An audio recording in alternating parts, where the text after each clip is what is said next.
The following episode of Shower for the Soul contains language or subject matter that might not be suitable for children. Listener discretion is advised.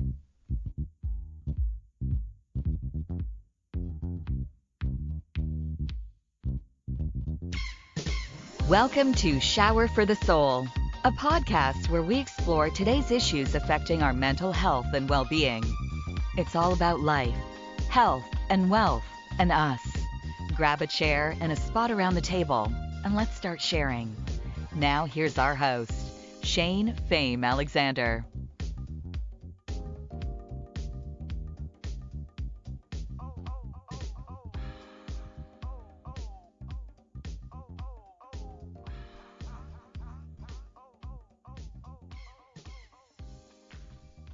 Welcome to Season 2, season finale of Shower for the Soul. I am Shane Alexander.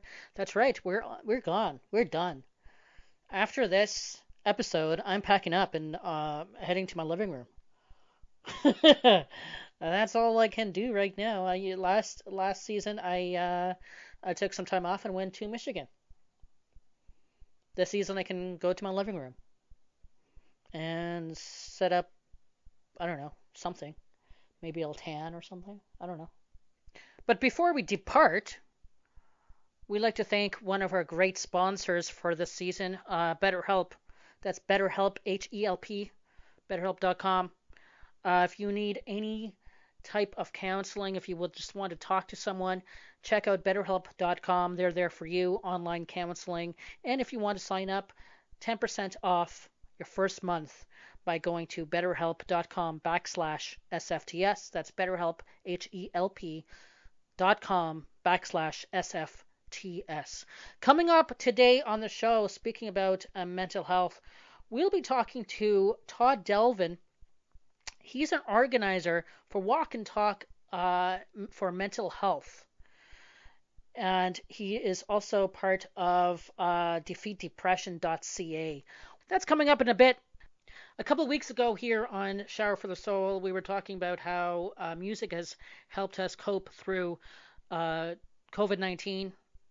A lot of people doing their own part of doing porch sing-alongs and free concerts. Over the weekend, Bobcaygeon, Ontario, got together to do with the cover of Tragically Hip's classic Bobcaygeon. Now, I found this on YouTube that I thought I would pull up and have you guys listen to. The Peterborough Singers were proud to be part of the Bobcaygeon by the Tragically Hip sing-along in support of Bobcaygeon, Ontario in the Pinecrest Nursing Home as they continue to battle COVID outbreak. We're going to play that in a second, and then we will go into a little thing I put together to just embrace all the good that's happening around the world and locally, where we're helping each other and supporting each other. But first, let's listen to the Peterborough Singers.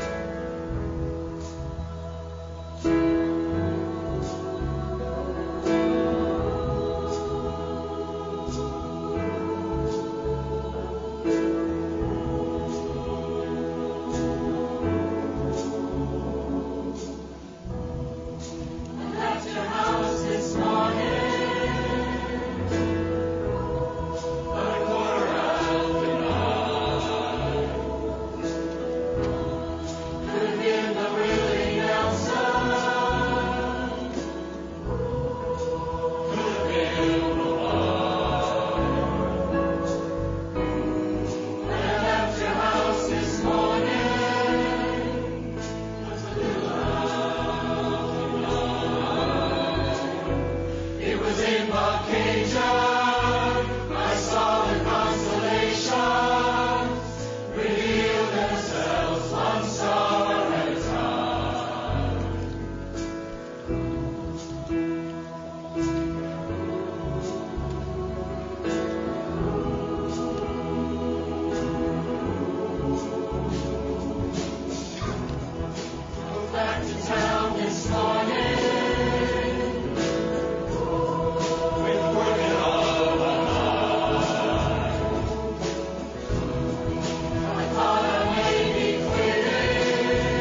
first week of April and there's no end in sight.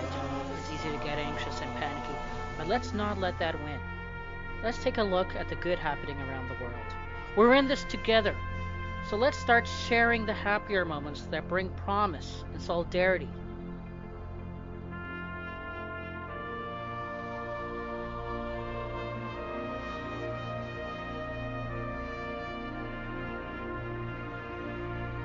Like this one. Donor, a Detroit ad agency, created Stay Safe Detroit, an empowering video that inspired by Detroit solidarity. But the video speaks volumes for all cities across the world. It feels unnatural to not be in motion. For the city built on four wheels to stand still. But these vacant streets, empty stadiums, are not signs of our retreat, but of our resolve. This is not us sitting out the fight. This is us winning it. Our fist doesn't need to move to have strength. If he were alive today, even Henry himself would have put it in park. So take this isolation as a sign of our togetherness, as we take care of ourselves and the ones close. Because although it's time for America's motor to stop, we're coming back with all 8 cylinders. Because here, we don't stop in the name of fear. Here, we stop in the name of love. A couple of weeks ago, we looked at how music has helped us in the time of panic. Music turned up again, this time in New York, where a Brooklyn neighborhood belted out the words of hometown hero, Notorious B.I.G.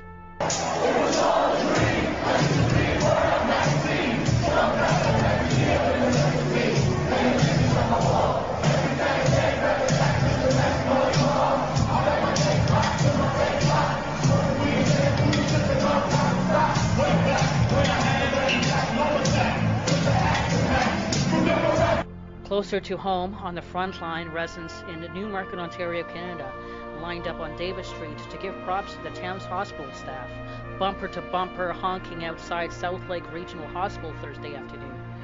Let's listen to this beautiful act of gratitude.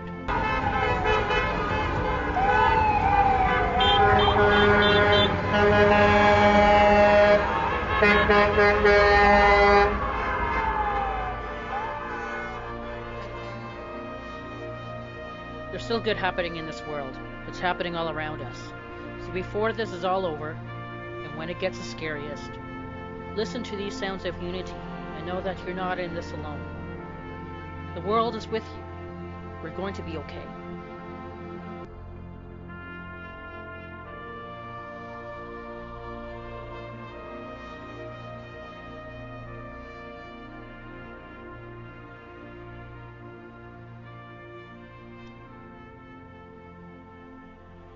We're on the phone with Todd Devlin of London chapter of Defeat Depression. How you doing, Todd? I'm doing pretty well. How are you? I'm good. Boris Johnson is in the hospital, has just been taken to ICU, and Sorry, who has? Boris Johnson, UK Prime Minister. Oh, yes, yeah. So I guess we're better than him. Yeah, pretty, I heard it was just precautionary, but, anytime you see, a leader like that, end up in hospital, it's, I guess it just, pronounces the seriousness of the virus. And you know what? I was just saying this earlier on in the show, that it feels like the honeymoon stage with COVID is over. Now it's like they're starting to wear the pajamas all day and not shower, and we're finally finding out what COVID is up to. Mm-hmm. Yeah, I mean, sorry, go ahead. No, go on. So, yeah, definitely. I mean, like with the self-isolation aspect, I think you're right. I think people have gotten to a routine, as strange as that routine may be, which is a great thing, because at the end of the day, it's what's going to be required to, to minimize the impact of the virus. So, I mean, that's, it's the strangest thing, right? It's like, what's the best thing that you can do? Stay at home. Yeah. So, yeah, it's strange times for sure. So you're with Defeat Depression, and there's different locations. Can you tell us more about Defeat Depression?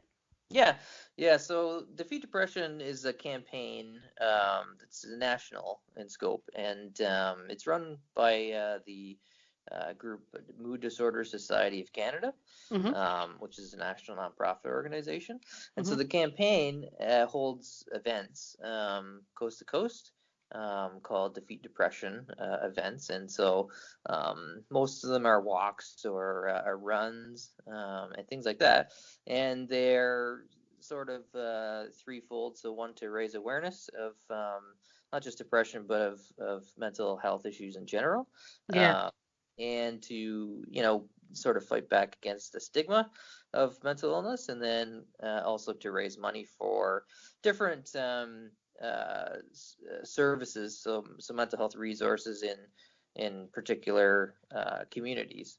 So yeah, and so the London chapter I started at 6 years ago, and Oh. yeah, we've had five events so far. We've done what's called London's Walk and Talk for Mental Health. Mm-hmm. And our sixth is this year. It's gonna look fairly different this year under the circumstances, but yeah, this will be our sixth year. And that'll be virtual, right? Yeah, so our event was scheduled for, usually it has been at the end of March. This year we moved it to the end of May, because so nationally, the organization wanted to have all Defeat Depression events on the same weekend. So much like many other events, like Run for the Cure and things like that. Yeah. So our event is scheduled for May 30th, so the end of May. As usual, we had scheduled a walk. So usually we do a walk down at Victoria Park, and then we end up indoors and have some festivities. So this year, unfortunately, it's already been canceled for a public gathering, and instead we'll be doing an online virtual event, and people will be able to log on a couple of different ways. So on Facebook, they can access it. And also on the website, there will be a way to access it there too. So it's going to look a bit different, but I mean, that's first of all, it's a responsible thing to do, and this is going to go on for a while, and it's so anyway, so I think as people are getting used to doing so many things virtually, I think people will embrace it, and yeah. So other than that, it's same as usual in terms of people signing up and getting involved. It's just everything will be online this year. Now I was looking through the site, and it said 1 in 5 Canadians will suffer this year with their mental health. Now, has that number spiked, you feel, since COVID?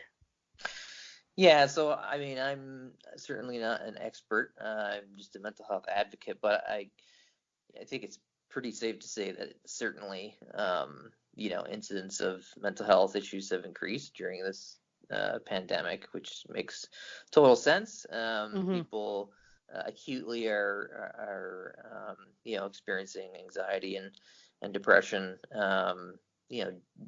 as a result of the pandemic. So I would say, in my opinion, yeah, that number's definitely risen. And I've read some studies that have said as much, and it's a big concern. I think, it's not the first thing that people think about, but you can see people certainly on social media, really talking about that aspect and how it could have, longer repercussions. And so, yeah, it's I mean, it's definitely affecting people's mental health. And I feel that well, for me personally, my anxiety has gotten up because, as I was saying, the honeymoon phase is over, and now we kind of like checked off everything we needed to do. We binged the shows on Netflix. We cleaned, we rearranged the furniture, we did everything. Now it's like, okay, what else is there to do? Now I'm bored. I want the pubs to Right. be reopened. What's going on? Yeah. Well, you can't possibly have watched everything on Netflix already. um, I would say books are great. No, I Yeah. hope. No, yeah, I'd love to see people get back into reading during this time.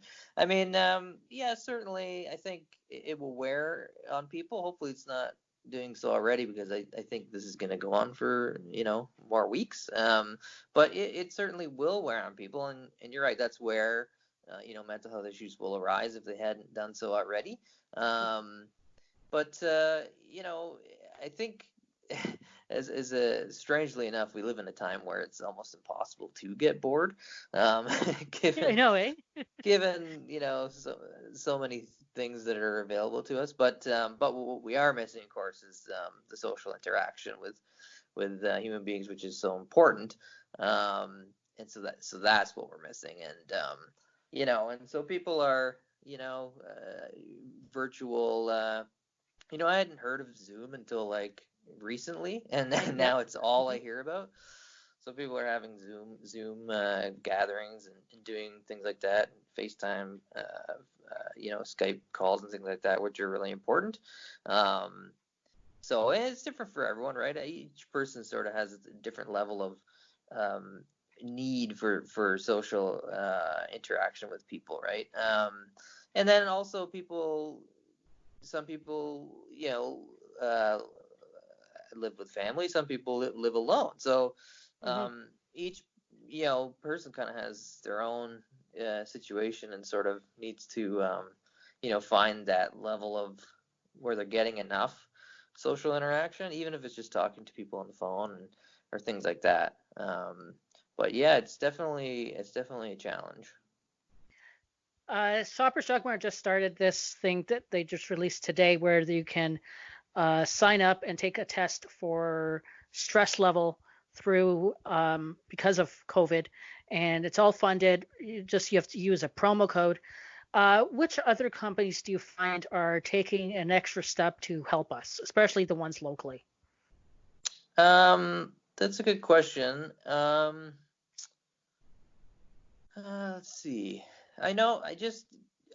The overall sense that I get is that um, we've entered, like, I've been impressed with how supportive people have been, Hmm.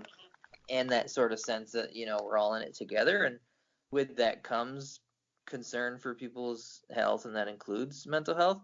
So off the top of my head, I can't think of a particular company or something that's been doing that. I mean, it's certainly all the mental health organizations in the city have ramped up sort of their efforts of especially getting things online and getting resources Hmm. for people, because for that very reason, like you mentioned before, like some people because of this situation may experience mental health issues for the first time, and so it's key to get them information that could be helpful. So I think organizations are doing a good job at that. So yeah, that's what I would say. And now with kids, out of school, now they want to get back to school. Uh, have you seen anything with the younger generation during this time? So I don't have kids, so I can't really speak specifically to Hmm. that. Yeah, that's definitely a challenge, and kids tend to get bored quicker than than adults. So, but maybe not with technology again. I didn't grow up in a time when when we had so many things at our disposal, but I think it's so different, I guess, right? And Hmm. kids are, a routine is really important for children, and so to disrupt that by itself can cause stress or anxiety. So yeah, I think it's important for parents and to just have like a really open communication with their kids and any concerns that they have, and because kids need to feel safe, and so it's important, I think, for parents and adults to to make sure that they're not feeling overly stressed or anxious, or so that's very, very key. And I know, in fact, I saw Canadian Mental Health Association, they, first of all, they have fantastic resources for sort of that for crisis anyway. Do you have the? I don't have the phone number off the top. Maybe you could include that for your listeners. But the crisis line of in London, which is a fantastic resource for anyone who's in mental health crisis. And then they also have, they also have the just a support line, right? So anyone in distress or just in need of an ear, which is totally understandable, right? And especially probably for more so for people that feel really isolated or lonely. So those numbers, those are there, and I think it's really important for people to know that help is available, and it's available 24 hours a day. So those are fantastic resources, because the last 3 years, we've raised money for Family Service Thames Valley's walk-in mental health clinic. Okay. And so things like that. This year we're fundraising for DIA counseling. So, but like I say, the 3 previous years it was for that walk-in clinic, and that's not open during this time. Nothing's open, so people can't access it. They can't go down and talk with a therapist or a social worker. So so the alternative now is to phone that line or to connect with them over the internet. So for that first sort of touch point, if you're struggling, those are key. Yeah, and so you have DIA, which is in London, and then the other ones. Are there any other organizations that you usually partner with, or Defeat Depression as a whole partners with? So we when we started the first year, we fundraised for the London District Distress Center, which actually no longer exists. Unfortunately, it was sort of amalgamated into that CMHA support line that I mentioned.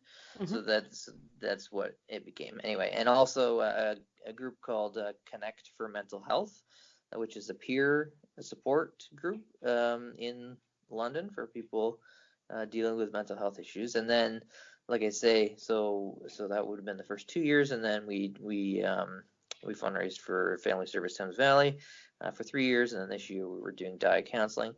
So and then nationally, it's kind of different in each city where they support. Sometimes it's someone who works at a particular organization that organizes their event, and then the funds go to them. And then in other cases, it's a volunteer in the community who organizes it and then chooses someone to support. And so in our case, that's what we do. Now, since I have this podcast, which is based on mental health awareness, and if I wanted to join you and team up with you and defeat depression, how would I do that? If you wanted to get involved in our campaign and event? Yes. So our website's london.defeatdepression.ca, and then basically, like I say, we won't be holding a public event, a public gathering this year, but we'll be doing everything online. So everything stays the same. So people can sign up, register online, and you get a T-shirt and a swag bag of items, we call it, and everyone will receive those, of course, even though we won't be having a physical event. We'll get them to participants, and then basically, instead of doing a walk, we're doing like an individual sort of challenge. So an activity that someone wants to participate in. So maybe they go for a walk, maybe they go for a hike on a day, maybe they go for a bike ride as long as they're physical distancing, or whatever it may be, a push-up challenge at home or doing the treadmill or something like that. So in place of our walk. Oh, cool.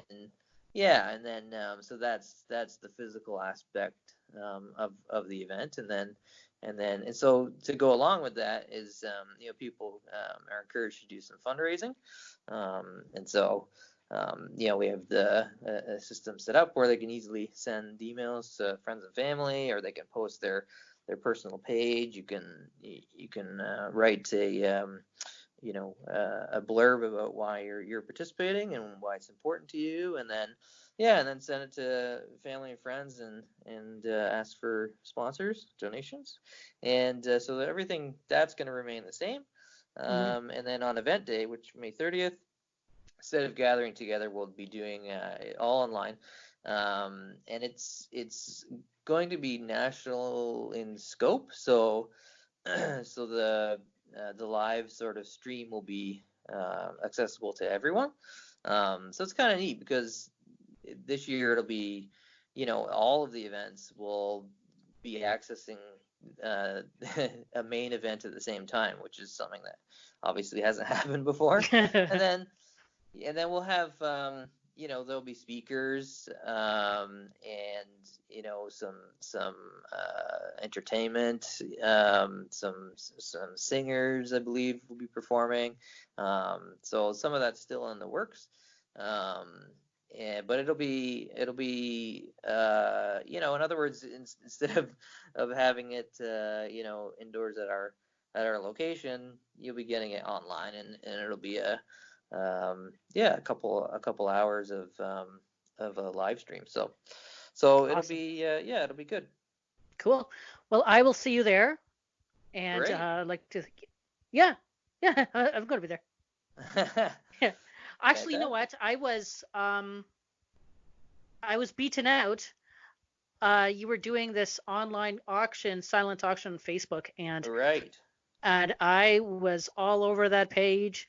But every single morning it was outbid, and it was just getting nasty for one afternoon. And I ended up getting anything. So what was the item you were trying to get?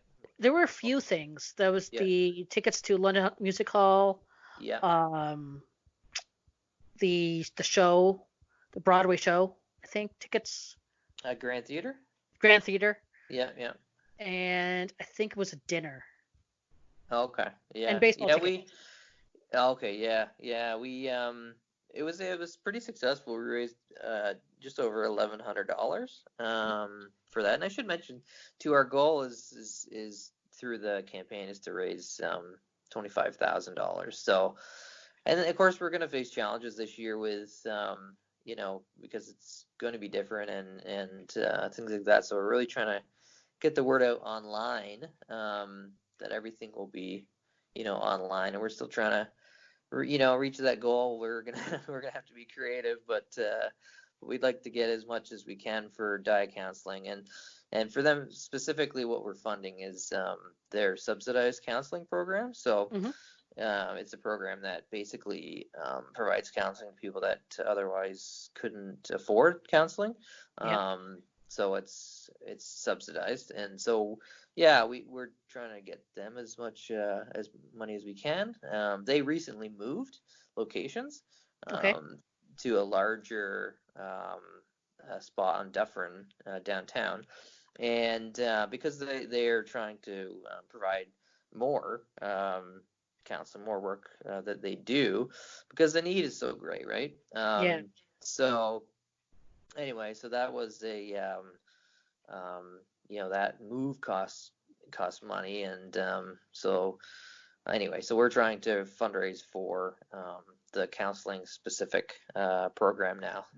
So it's it's a, like I always say, like, I think, well, first of all, I think counseling and therapy should be covered by OHIP. But Oh yeah. that's a whole other conversation. But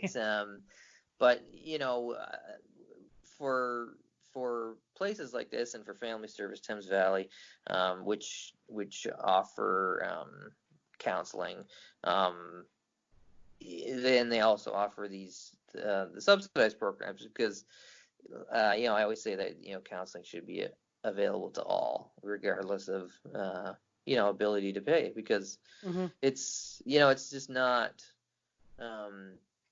feasible for a lot of people to afford. So which is a shame. So programs like this really help for people that can't afford it but really need the help. So so it's a great program. Awesome. Well, thank you again, Todd Devlin, for this, and I'll be in touch about everything. And if you need any help at all, just let me know. You got my email, and just shoot me a message, and I'll be sure to see if I can do anything. Thank you very much. I really appreciate your support.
Thank you guys for joining me. This concludes season 2 of Shower for the Soul. I'm Shane Alexander, just wrapping it up here for another season. Due date of the return should be June, July. I'm calling it in the ring right now. I'm not really sure, but I'm thinking maybe July. Let's get over this whole thing that we're going through, and let me get some time to chill out and relax. But I will be dropping by once in a while. At least I'm trying to. Please don't hold me to my word. But what I'm going to try to, is to drop by once in a while and just feed you quick 10-minute episodes just to say what's up, what's going on.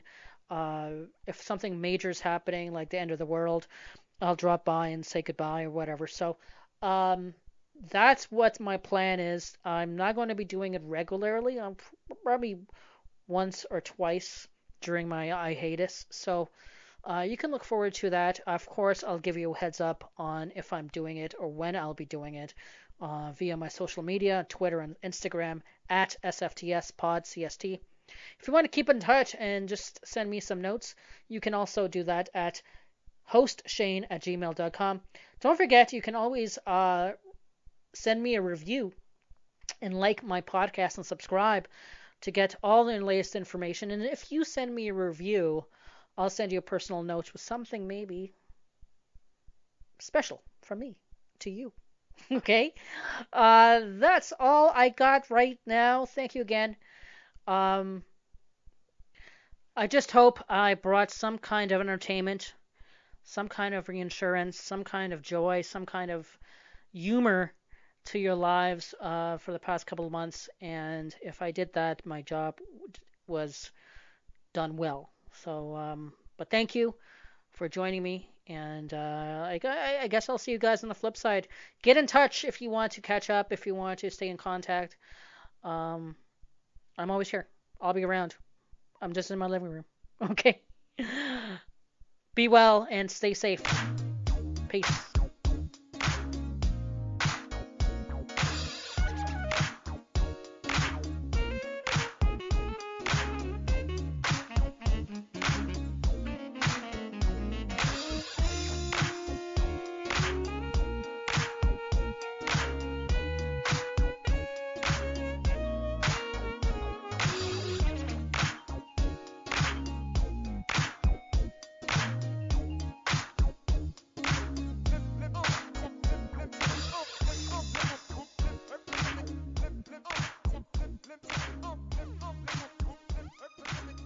Shower for the Soul is written and produced by Shane Fame Alexander.